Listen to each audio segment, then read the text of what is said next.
અમદાવાદના સૌથી most premium garba night તરીકે ઓળખાતા બસેરાના ગરબા આયોજકો ગુજરાતના ખેલૈયાઓને ગરબા ગુમાવવા સજ્જ બની રહ્યું છે। 22 સપ્ટેમ્બરથી 1 ઓક્ટોબર 2025 સુધી અમદાવાદના બોપલ આંબલી રિંગ રોડ પર આવેલા બસેરા ફાર્મમાં ગરબા યોજાશે। નવરાત્રીને હવે મહિનાથી પણ ઓછો સમય બાકી રહ્યો છે, ત્યારે ખેલૈયાઓમાં અત્યારથી જ ઉત્સાહ જોવા મળી રહ્યો। નવરાત્રી એ સમગ્ર ગુજરાતના લોકો માટે આસ્થાના મહાન પર્વ સમાન છે। મહાપર્વને ધ્યાનમાં રાખી અમદાવાદમાં મોટાભાગના તમામ આયોજકોએ નવરાત્રીની તૈયારીઓ તેજ કરી છે। અમદાવાદમાં બ્રિજ ઇવેન્ટ્સ દ્વારા અમદાવાદના સૌથી મોસ્ટ પ્રીમિયમ ગરબા નાઇટ તરીકે ઓળખાતા બસેરાના ગરબાનું આયોજન કરવામાં આવનાર છે। આ સમગ્ર આયોજન અક્ષય એડવર્ટાઇઝિંગ દ્વારા ક્યુરેટ કરવામાં આવ્યું છે। ટ્રેડિશનલ ફોક સિંગર અને સોફ્ટ મ્યુઝિક સિંગરના તાલ પર સૌ અમદાવાદીઓ ગરબા ઝૂમશે। 10 દિવસ દરમિયાન અમદાવાદ અને ગુજરાતના જાણીતા સિંગર તેમના તાલ પર અમદાવાદીઓને ગરબે ઝુમાવશે।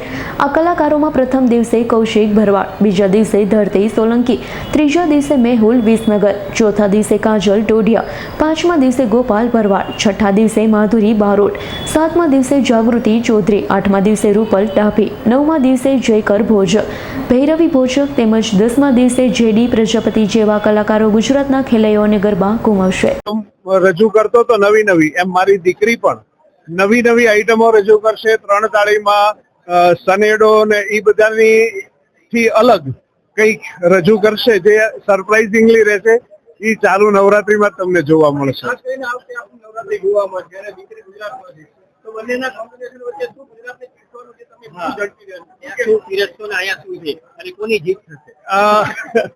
હું કોમ્પિટિશન નહીં કરું, કારણ કે મારી દીકરી મારો વારસો છે અને અક્ષયભાઈ અને કુલદીપસિંહ જેવા મિત્રોને આ વખતે અમે મારી દીકરી સોંપી છે કે જોરદારી પરફોર્મ કરે।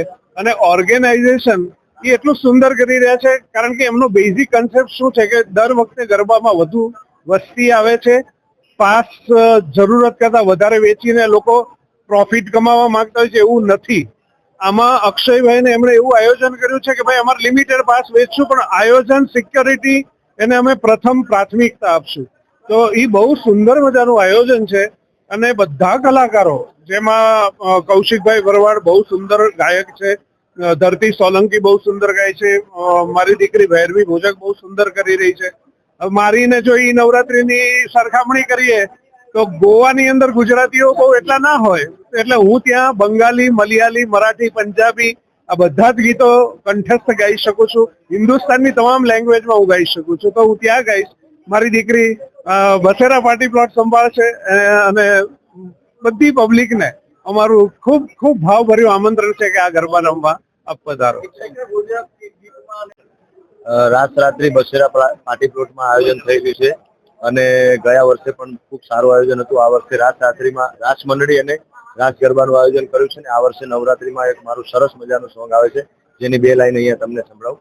ઓ મારી વાલી રે ગરબે રમીશું ને આખી રાત ઝૂમશું। તો મારી સાથે ગરબે ઝૂમવા માટે, રમવા માટે આ બધા રેડી છો ને? જય માતા। સૌ પ્રથમ તો અમારે રાત્રિ ગરબાના આયોજનની વાત કરીએ તો લોકેશનમાં જે બસેરા પાર્ટી પ્લોટ છે, જે માત્ર કર્ણાવતી ક્લબથી માત્ર 10 મિનિટના અંતરે આવેલો પાર્ટી પ્લોટ છે, જેની અંદાજિત કેપેસિટી 7 થી 8,000 પબ્લિકની છે અને એની જે લોન એરિયા છે 75,000 સ્ક્વેર ફીટ છે। અપાર્ટ ફ્રોમ લોન એરિયા, ત્યાં આપણે સરસ મજાનું પાર્કિંગની સુવિધા આપણે રાખેલી છે, જેમાં VVIP અને VIP પાર્કિંગની સુવિધા અલગ રહેશે। અને અમદાવાદના જે ટોપ 10 જે ડેકોર એજન્સી છે, તે અમારું ડેકોરેશનનું કામ સંભાળી રહી છે। અને આપ સૌ જાણો છો કે કલાકારોમાં કૌશિકભાઈ ભરવાડથી લઈને ભૈરવી ભોજકથી લઈને સૌથી ગુજરાતના ટોપમોસ્ટ કલાકારો અમારા ગરબામાં પરફોર્મ કરવાના છે। અને કોરોના પછી છેલ્લા 3-4 વર્ષથી જે ગરબા અને મંડળીનો જે કન્સેપ્ટ છે, એ અમે આ વર્ષે ખેલૈયાઓને મન મૂકીને નાચવા મળે, ગરબા ગાવા મળે, એના માટે જઈને અમે ગરબા પ્લસ મંડળીનું અમે આયોજન પણ કરેલું છે।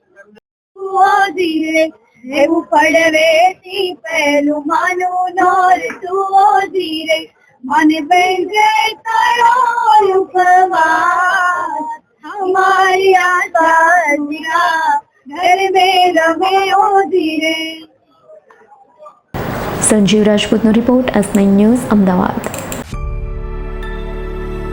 અમારી તમામ માહિતીથી અપડેટ રહેવા માટે જોડાયેલા રહો S9 ન્યૂઝ સાથે।